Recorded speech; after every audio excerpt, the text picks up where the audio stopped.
Hello and welcome back to the Project Lab, where we're having the Grand Reunion Jam as part of the ending weekend of the Grand Reunion Project. My name is Peter Playa. I'm from Berlin, but I'm very happy to have taken the train to come here, which is not true. I took the car. Mark was driving us. I will take the train back to Berlin on Sunday.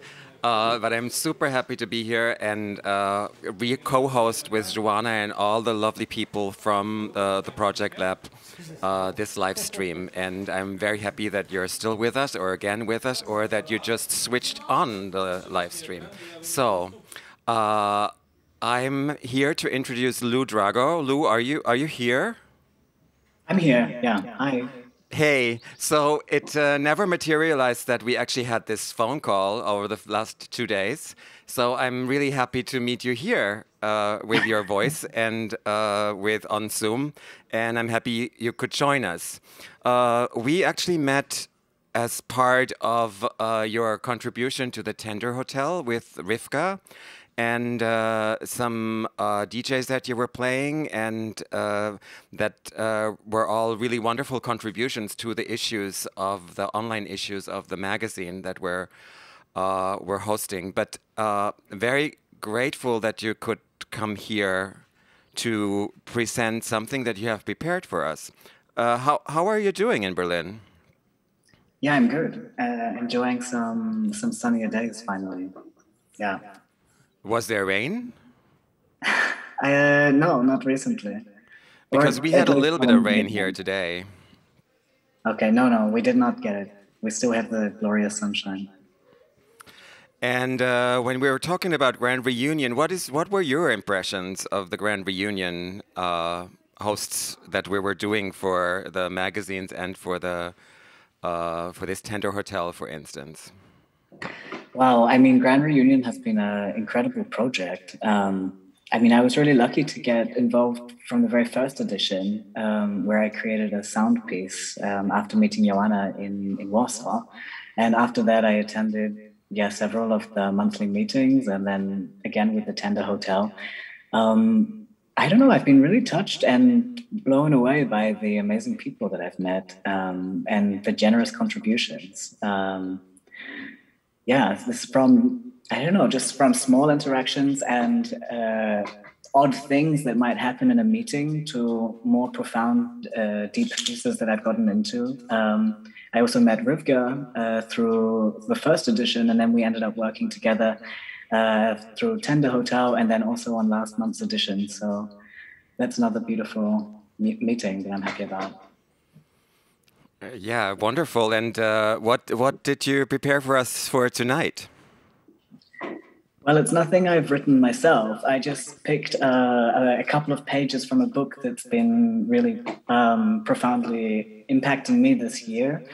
And there's a couple of sentences which relate a bit to the work we did last month with creating discomfort, or disrupting discomfort, rather.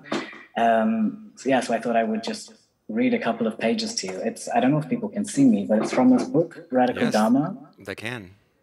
I can? Okay, very good.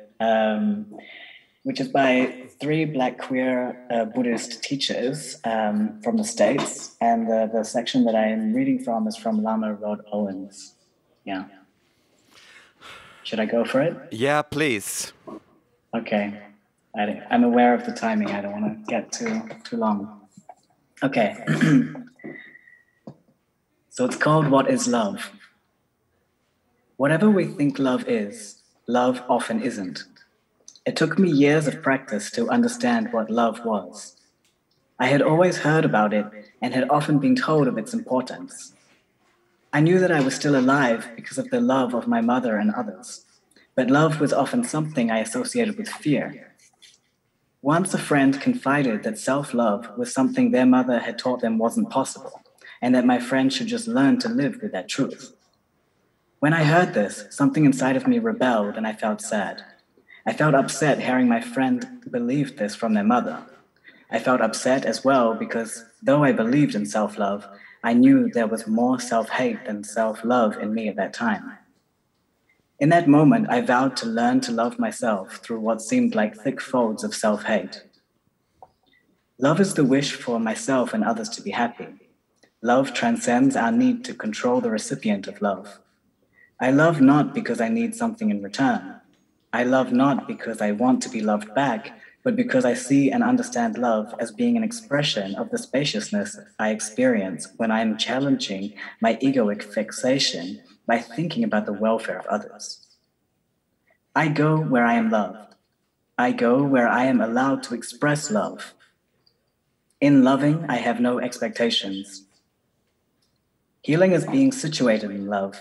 Healing is not just the courage to love, but to be loved.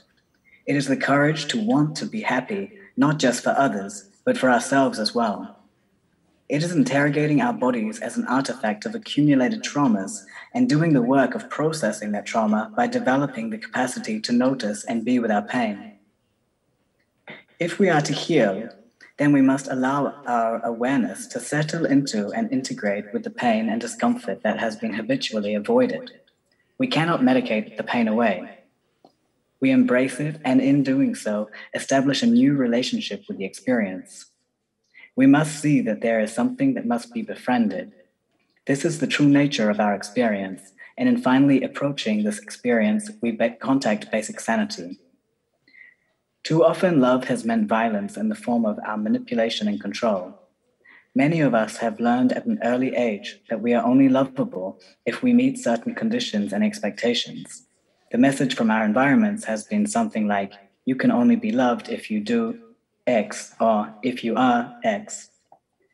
Because love is conditional, we develop the art of performing in order to get the love that we need without understanding that we are, by nature of having been born, have a natural right to love and receive love.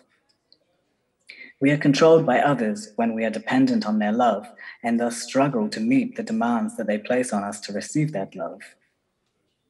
When we attempt to love out of our woundedness, then our loving is only violence. Love needs spaciousness in our minds to manifest and endure. If there is no space, it is very difficult to experience a sense of confidence and trust in our own bodies and experience. When none of this is present, our movement and interactions in the world are limited and selfish. Our hurt is our deep identification with a self that can and is experiencing pain. When we are identifying like this, then our actions are more about protecting ourselves than generating authentic concern for others. We see the world around us as antagonistic. Everything becomes a threat. Because of this perceived threat, we often find ourselves in a heightened state of responsiveness, always reacting and attacking. In this way, we are protecting ourselves against others and further acting out of a frustration of never feeling comfortable. Our acting perpetuates suffering for others, and thus violence is reproduced.